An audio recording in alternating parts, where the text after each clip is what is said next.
In country Victoria turned out to be a disaster, both on and off the field. At Shepparton yesterday, Heidelberg was hammered 5-1 by Marconi, had 2 players sent off, and ended up losing money on the venture, as Carl Patterson reports. Now we're going to need 2 Scott and Steve's car, right? Yeah. It all started going wrong for Alexander on Saturday, when a mix-up over travel arrangements left the players without a team bus. As they worked out carpooling for the 180-kilometre journey to Shepparton, an empty bus left the Olympic Village ground and headed to Melbourne Airport to pick up the Sydney-siders. It was intended that the rival teams would travel together, but this idea, like a few others on the weekend, backfired badly. As the Alexander convoy set off, the Marconi players were motoring in style up the Hume Highway. The 2-hour drive into northern Victoria was a new experience for most of the Marconi squad, but at least one player wasn't fussed about the destination or the sights along the way. About 40% of Shepparton's population comes from an ethnic background, mainly Greeks and Italians, and this makes the Alexander Marconi game such a natural choice. In a bid to attract a wider audience, there has been extensive local TV and newspaper advertising, and Alexander is hoping for a crowd in excess of 5,000. The prospect of a big crowd excited both teams, whose reluctance to share a bus was forgotten when it came to eating in the same room on Saturday evening. Although appearing relaxed, few pleasantries were exchanged between the teams as the tension grew.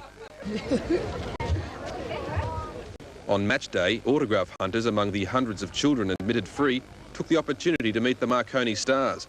But for Alexander, there were early signs of the impending disaster at the Deakin Oval, Shepparton's main Australian rules ground.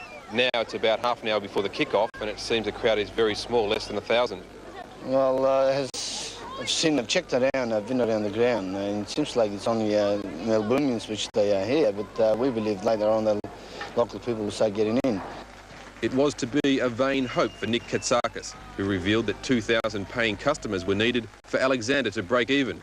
Coach John Margaritis was also trying to balance things and recalled Alan Hunter after a week in the oblivion of the Youth League.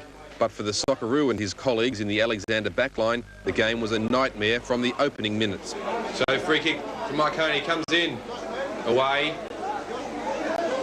Falls from McCulloch, plenty of players there, Farina. There's a goal to Marconi after just 2 minutes of play. And the man who did it, Frank Farina, so easy. This early breakthrough sparked Marconi into top gear, and 5 minutes later it was 2-0. With the Alexander backline in utter disarray. Gomez now getting plenty of the ball out on that left side. Hunter makes a mistake. Maxwell, players in the middle. Who's there? Diving header. What a fantastic goal! Frank Farina again did the damage in what was the goal of the game. And for a period, it seemed Marconi would score every time Farina had the ball. Finds Gomez. Gomez, great tackle, finds Farina. What can Farina do? Going for a hat-trick. Farina gets his shot, has space, and a great save by Olver. The inevitable third Marconi goal was scored after 31 minutes.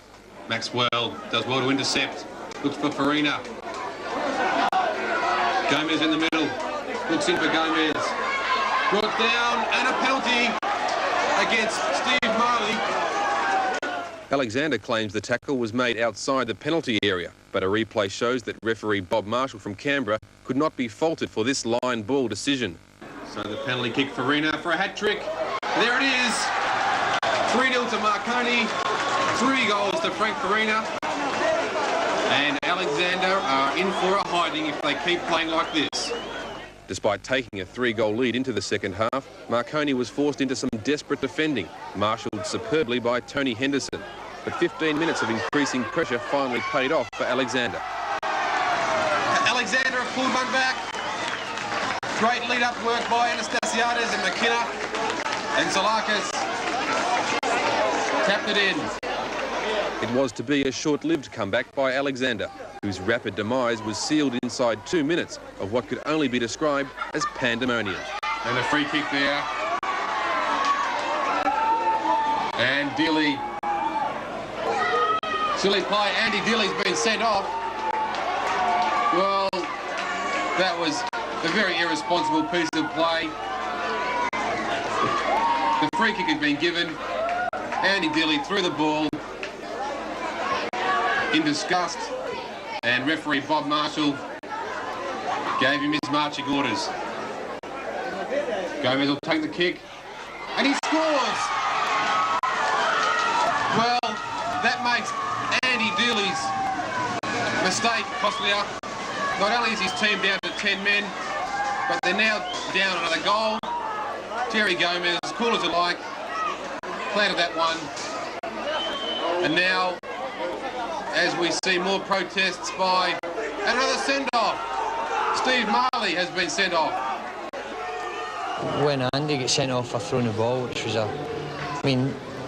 was never a free kick in the first place, you know. Andy's away with the ball and ref stops and throws the ball, and then they score a goal and one of their players kicks the ball right out of the park and he allows it to carry on. I mean, where's his consistency, you know? That's what I was protesting about. Indeed, that is a valid question, and one that Marley will have time to ponder.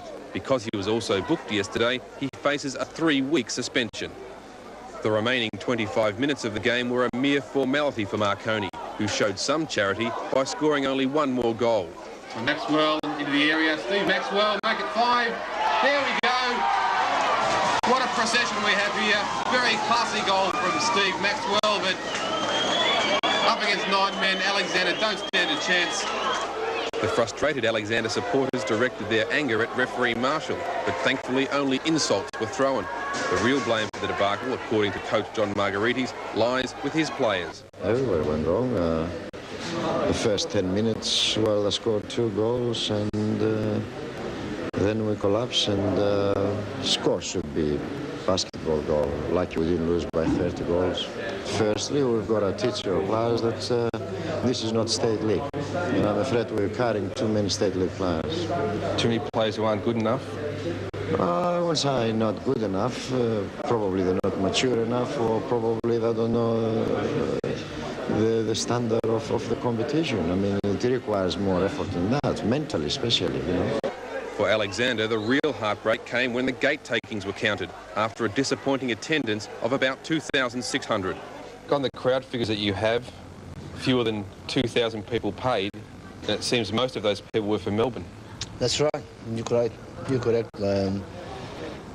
Carl, it seems like we only had about 500 to 600 from the local ones. So will Alexander lose money on this venture? The way it is, I think we should lose around $2,500. Will you ever try this again? Well, it's not up to me, of course, to decide it, but I don't think we'll do it again.